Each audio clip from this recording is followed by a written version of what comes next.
जय श्री कृष्ण मित्रों, जैसा कि आपको मालूम ही होगा कि मेरी आध्यात्मिक जीवन यात्रा की कथा की एक श्रृंखला का आरंभ हुआ है, जो आत्मज्ञान पाने के जिज्ञासुओं के लिए अनुभवों का भंडार होगा। मित्रों, पिछली वीडियो में मैंने बताया था कि गुरु जी के सत्संग में जाने के बाद मैं आध्यात्मिक बातें करने लगा।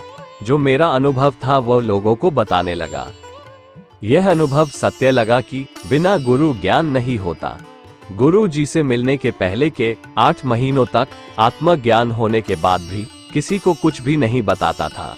ऐसा लगता था कि जो मैंने जाना है वह इस दुनिया से एकदम अलग है, और ये बातें लोगों को बताया तो लोग मुझे पागल समझेंगे।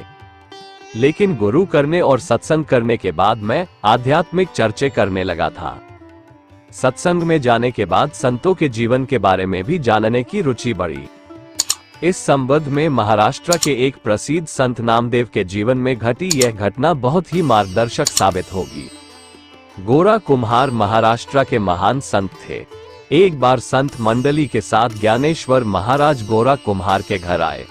आध्यात्मिक चर्चाएं हुई, इसमें संत नामदेव भी साथ में थे।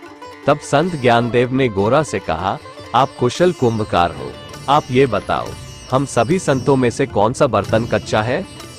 गोरा कुम्हार ने सबको झुकने के लिए कहा और अपनी पिटनी, जिससे वे अपने बर्तनों को आकार देते थे, उससे सबको ठोकना शुरू कर दिया।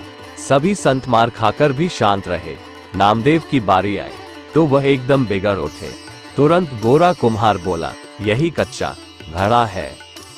नामदेव भी महान थे, भगवान से बहुत प्यार था उन्हें, और भगवान भी उनके पुकारने पर तुरंत आ जाते थे।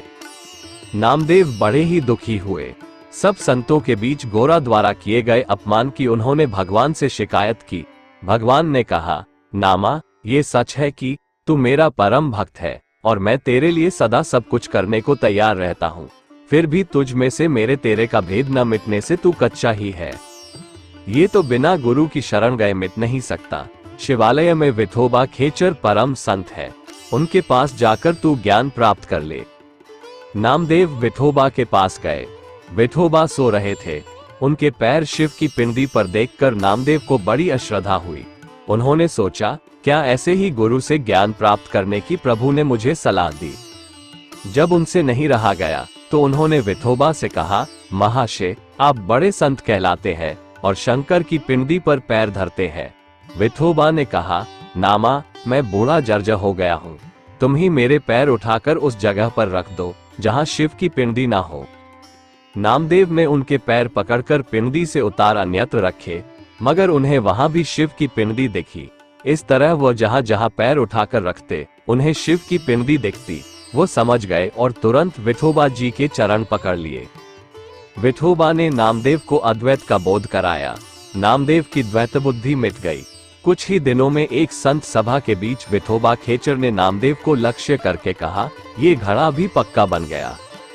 आप ईश्वर का एकनिष्ठ प्यार भरे दिल से भक्ति करेंगे तो आपको उनका दर्शन हो जाएगा। वे प्यार के वश में होकर आपके लिए सब कुछ करेंगे, परंतु ज्ञान की परिपक्वता के लिए गुरु के शरण जाना ही पड़ेगा।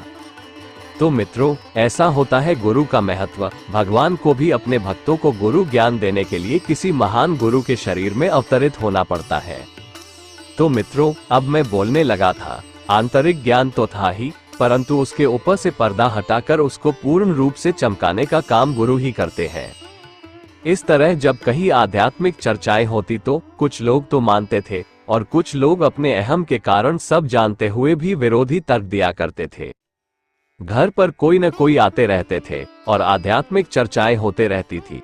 कुछ लोग सीधी तरह कोई प्रश्न नहीं पूछते थे, उन्हें जानना कुछ और होता था और पूछते कुछ और थे, और जब उनके प्रश्नों के उत्तर मिल जाते तो अपनी ही बड़ाई करके चले जाते। अक्सर ये लोग मुझसे उम्र में बड़े होते थे।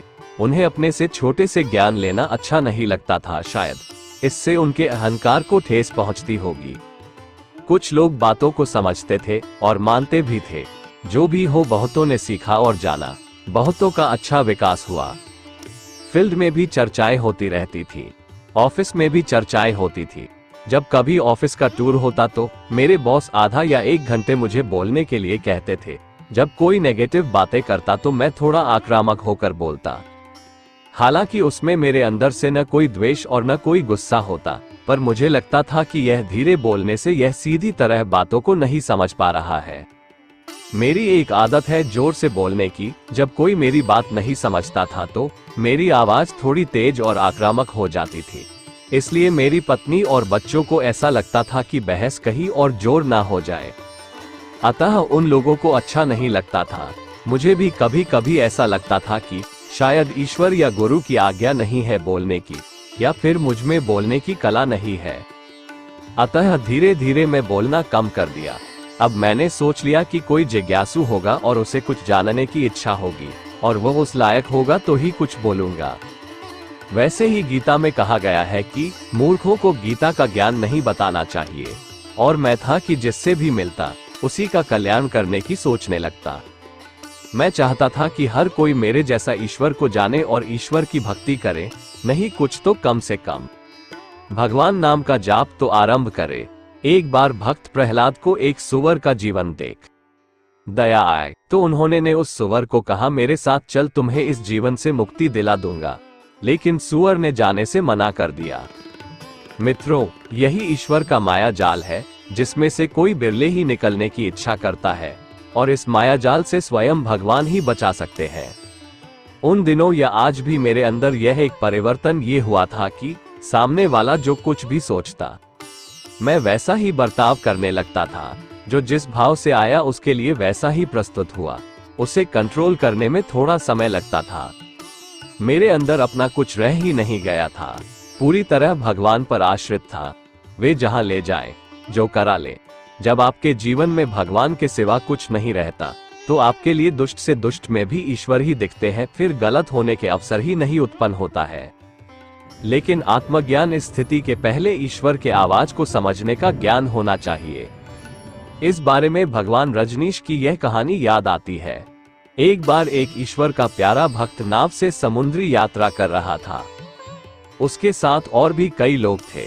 समुद्री तूफान के चलते नाव डगमगाने लगी। वह भक्त तो शांत बैठा रहा कि उसकी इच्छा होगी तो बचेंगे, नहीं तो मरेंगे। कुछ ही देर में उसे आवाज आई कि कोई अदृश्य शक्ति उसकी तरफ हाथ बढ़ाकर कह रहा है कि आओ, मैं तुम्हें बचाता हूँ, यह नाव डूबने वाली है। भक्त ने कहा कि प्रभु, यह आप शैतानों वाली भाषा क्यों बोल रहे हो? ये सभी आपके ही पुत्र है। बचाना है तो हम सभी को बचाए। फिर भगवान हंसे और पूरी नाव को बचाया। तो इस तरह भगवान और शैतान की भाषा में फर्क होता है। शैतान में भी भगवान ही होते हैं। आप अगर उसमें उनको पहचान पाए तो प्रकट होते हैं। वास्तव में भगवान के बिना शैतान भी अपनी शैतानी नहीं कर पाएगा। और इस तरह से भगवान के भक्त अपना कल्याण तो करते ही हैं, अपने साथ वालों का भी कल्याण कर देते हैं।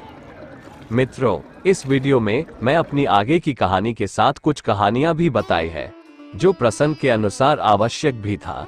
इससे गुरु के बारे में आपके कई दुविधा मिट जाएंगे। मित्रों, उसके आगे की कहानी में बहुत कुछ सीखने और समझने के लिए है, जो मैं आपको अगली वीडियो में बताऊंगा।